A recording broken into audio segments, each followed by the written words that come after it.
पूर्व सैनिकों ने मनाया कारगिल विजय दिवस।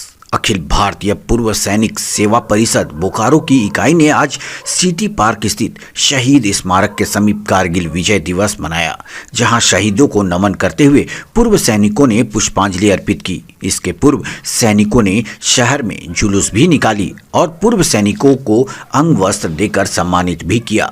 मौके पर मौजूद पूर्व सैनिक नायक रमेश बाबू सिंह ने कहा कि देश की सेवा सर्वोपरि है। आज लोग विभिन्न सेक्टरों में सेवा करना चाहते हैं, लेकिन हम लोगों से अपील करते हैं कि उन्हें सैनिकों में भर्ती होना चाहिए। जिस तरह से कारगिल विजय हुई थी, आज जरूरत है अपने आप को तैयार रखने की, चूंकि देश के दुश्मनों को माकूल जवाब दिया जा सके। वहीं सत्येंद्र सिंह ने कहा कि पहले से आज अधिक रक्षा के क्षेत्र में हम मजबूत हुए हैं।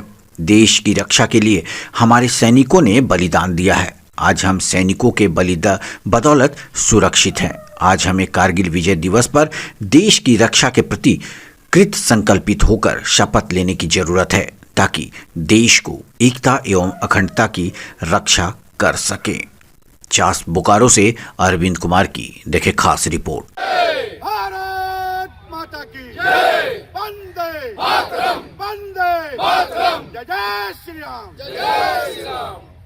कारगिल युद्ध में पाकिस्तान का बॉर्डर कासोवाल था, उस पर तैनात था। हमारे पास 8 टैंक थे।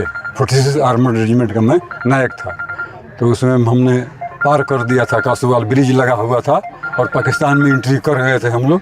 और हमारा ब्रिज जो लेआउट था, रावी नदी को पार करके उसको क्लोज कर लिया गया था। हमने दुश्मनों के साथ मोर्चा लिया और जो है सो हमारा जो है सो 14 दिन के बाद में हम लोग आपको जज फर्नांडिस अनाउंस किए और हम लोग विजयी हुए।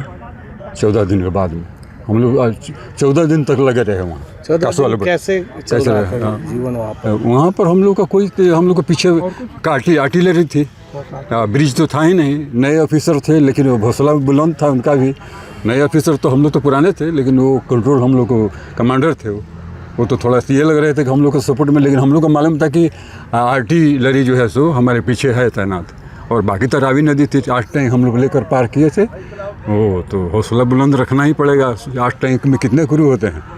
आप बोकारो के लोगों को आज कारगिल दिवस पर क्या संदेश देंगे? संदेश देंगे कि हमारी तरह ही वो भी अपने घर से जवान निकाले, जो कि देश की सेवा में लगे। नहीं ऐसा नहीं कि नीट IIT करके और जो है सो बाहर भेज दिए। देश की सेवा में लगाना चाहिए। बोकारो को जनता से अपील करते हैं और प्रार्थना करते हैं कि अपने भी बेटा भाई को उसमें सेना में ज़रूर भेजें। और देश की सेवा हम लोग नहीं करेंगे तो कौन करेगा? जी, आपका शुभ नाम? गंगेश्वर तिवारी, मेरा नायक गंगेश्वर तिवारी। कारगिल दिवस पर क्या संदेश देंगे आप? जय हिंद। आज का संदेश तो बहुत ही क्लियर है कि जो वीरता हमारे सैनिकों ने और हमने पिछले युद्धों में दिखाई है, उस वीरता को अक्षुण्ण रखने के लिए और उससे भी ज़्यादा मनोबल ऊंचा रखते हुए अपने आप को इतना तैयार रखना है कि दुश्मन हमारी तरफ आँख उठाने का भी हिम्मत नहीं कर सके।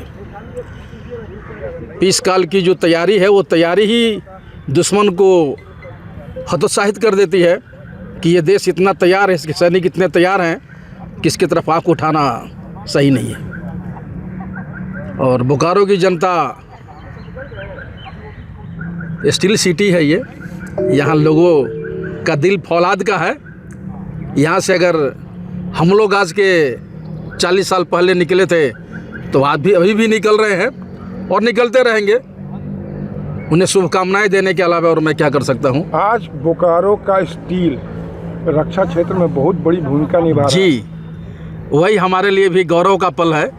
हम जब देखते हैं कि इस रक्षा उपकरण में हमारे बोकारो का स्टील लगा है, तो अपने आप का गौरवान्वित महसूस करने का एक अलग से मौका मिलता है। क्या कहेंगे? कारगिल विजय जो दिवस है, आज हमारा जो इंडिया है, देश है, जो रक्षा के क्षेत्र में बहुत ही मजबूत है। ठीक है, जब हम लोग उस समय थे तो इतना मतलब जो रक्षा के क्षेत्र में इतना बहुत एडवांस नहीं थे। 99 की बात है।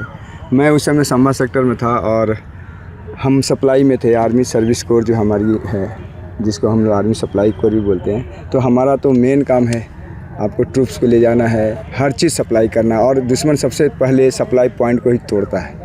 अगर सप्लाई पॉइंट तोड़ दिया तो लड़ाई आधा से अधिक पहले ही जीत जाते हैं। तो हम उसमें थे और वो बहुत रिस्क था, क्योंकि जो राष्ट्रीय राजमार्ग जो है लेह और श्रीनगर वाला, वो लोग ऊपर में थे और जो हमारी गाड़ी जाती थी ऊपर से सीधे मार के वो लोग उड़ा देते थे।